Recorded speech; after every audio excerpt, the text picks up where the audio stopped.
para darmos sequência ao nosso estudo, Salmo 17, e nós então vamos ler o texto completo, porque são poucos versos. Diz o texto da palavra do Senhor para nós desta maneira: Ouve, Senhor, a causa justa, atende ao meu clamor, dá ouvidos à minha oração, que procede de lábios não fraudulentos. Baixe da tua presença o julgamento a meu respeito. Os teus olhos veem com equidade. Sondas-me o coração, de noite me visitas. Prova-me no fogo, e iniquidade nenhuma encontras em mim. A minha boca não transgride. Quanto às ações dos homens, pela palavra dos teus lábios, eu me tenho guardado dos caminhos do violento. Os meus passos se afizeram às tuas veredas, os meus pés não resvalaram. Eu te invoco, ó Deus, pois tu me respondes. Inclina-me os ouvidos e acode as minhas palavras. Mostra as maravilhas da tua bondade, ó Salvador dos que a tua destra buscam o refúgio dos que se levantam contra eles. Guarda-me como a menina dos olhos, esconde-me à sombra das tuas asas. Dos perversos que me oprimem, inimigos que me assediam de morte, insensíveis cerram o coração, falam com lábios insolentes, andam agora cercando os nossos passos e fixam em nós os olhos para nos deitar por terra. Parecem-se com o leão ávido por sua presa, ou leãozinho que espreita de emboscada. Levanta-te, Senhor, defronta-os, arrasa-os, livra do ímpio a minha alma com a tua espada, com a tua mão, Senhor, dos homens mundanos, cujo quinhão é desta vida e cujo ventre tu enches dos teus tesouros, os quais se fartam de filhos e os que lhes sobra deixam para os seus pequeninos. Eu, porém, na justiça contemplarei a tua face. Quando acordar, eu me satisfarei com a tua semelhança. Amém? Muito bem, temos mais uma vez, um salmo de lamentações, atribuído costumeiramente a Davi, mas que também pode não ser de Davi.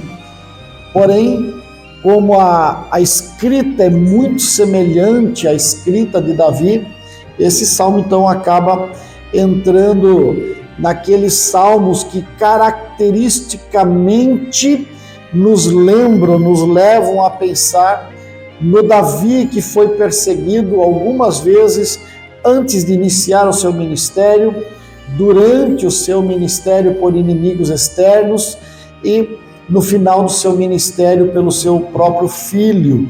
E esse Davi, então, ele grita pedindo ajuda contra uma variedade enorme de inimigos que se levantam contra ele.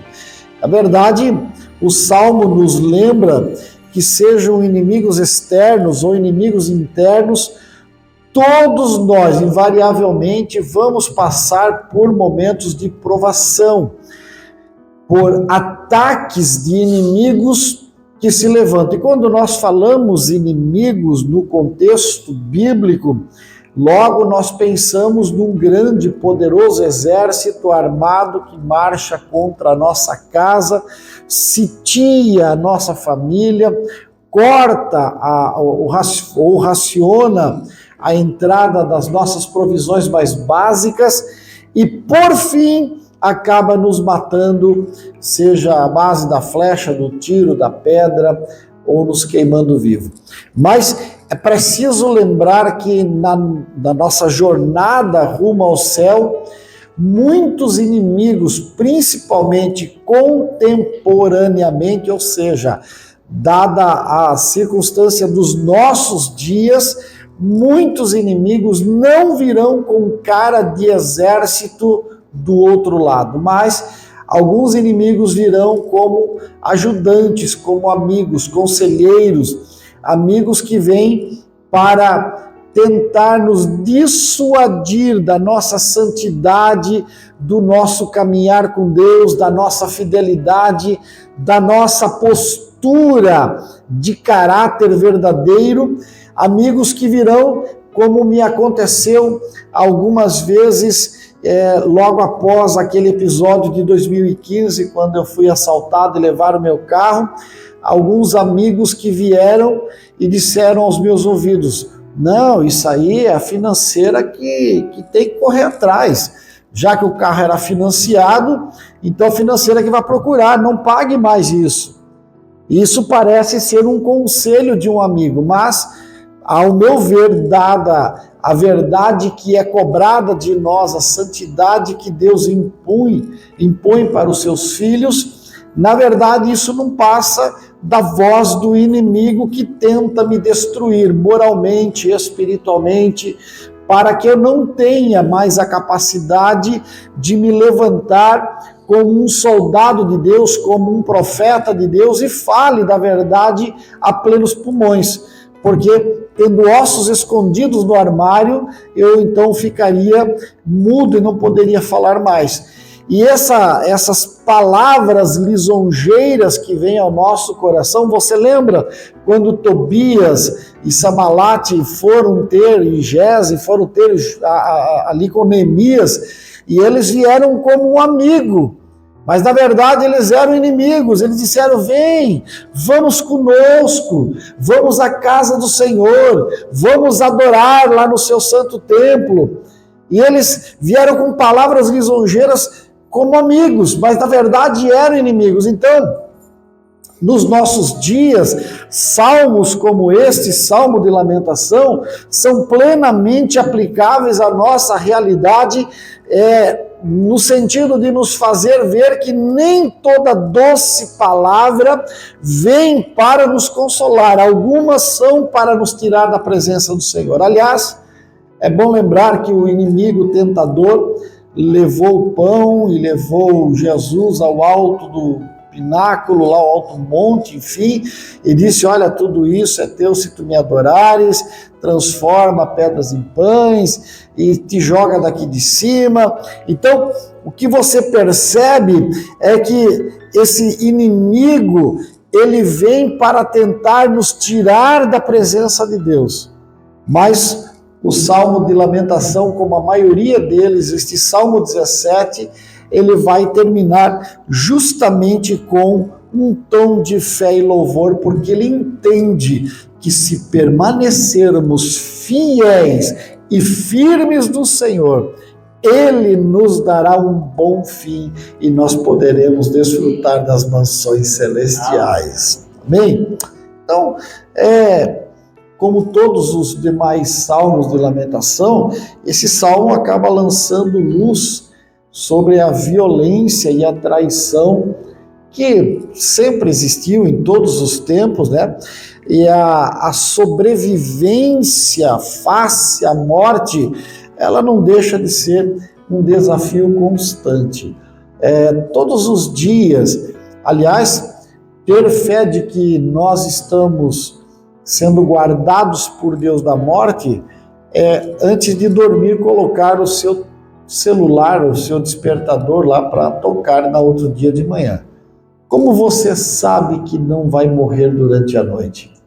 Como você sabe que durante a noite o inimigo das nossas almas não vai te atacar no escuro da madrugada e vai tentar te matar? Como você sabe que o adversário não vai desviar um satélite, um avião, um balão meteorológico daqueles que passam em cima da nossa cabeça e vai fazer com que quebre uma asa, um pedaço, um aerofólio, um trem de pouso daquele que vai descer e cair sobre a tua casa e vai te matar? Como você sabe? Você não sabe. Você não tem capacidade de saber isso. Mas mesmo assim você coloca o celular para despertar no outro dia de manhã, porque você crê que em paz eu me deito, em paz eu durmo, e me levantarei, porque o Senhor guardará a minha alma. É isso. Então, esse salmo, ele tem pelo menos 4 divisões que são bastante interessantes de serem analisadas.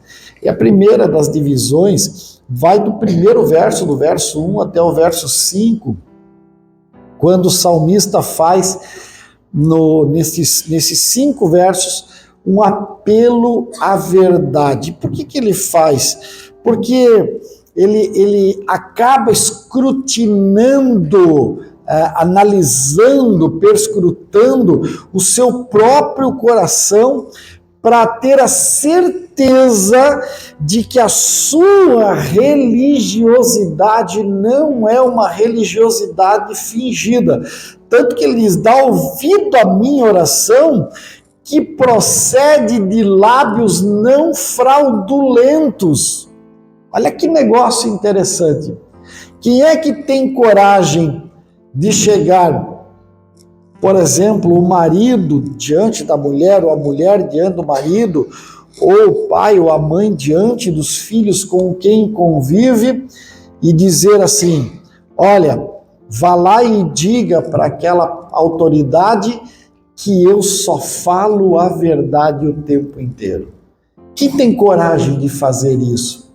Davi faz isso quando ele diz: Senhor, pode examinar, pode vir aqui, porque eu vou apelar ao senso da verdade. Olha dentro de mim. Aliás, esse Davi é o mesmo que tem coragem de dizer: sonda-me, Senhor. Lá na frente nós vamos estudar isso, né? Sonda-me, conhece-me e vê se há em mim algum caminho mau. Isso é uma palavra muito forte. Aliás, todo líder deveria fazer isso. Sentar com o seu grupo, sentar com a sua igreja, sentar com os seus trabalhadores e dizer: diz para mim se alguma vez eu te prometi e não cumpri. Diz para mim aonde foi que você encontrou a mentira nos meus lábios. Diz para mim se o combinado não foi cumprido, porque o combinado não sai caro. E se queremos servir a Deus para ir para o céu, nós temos que ser cristãos de uma só palavra.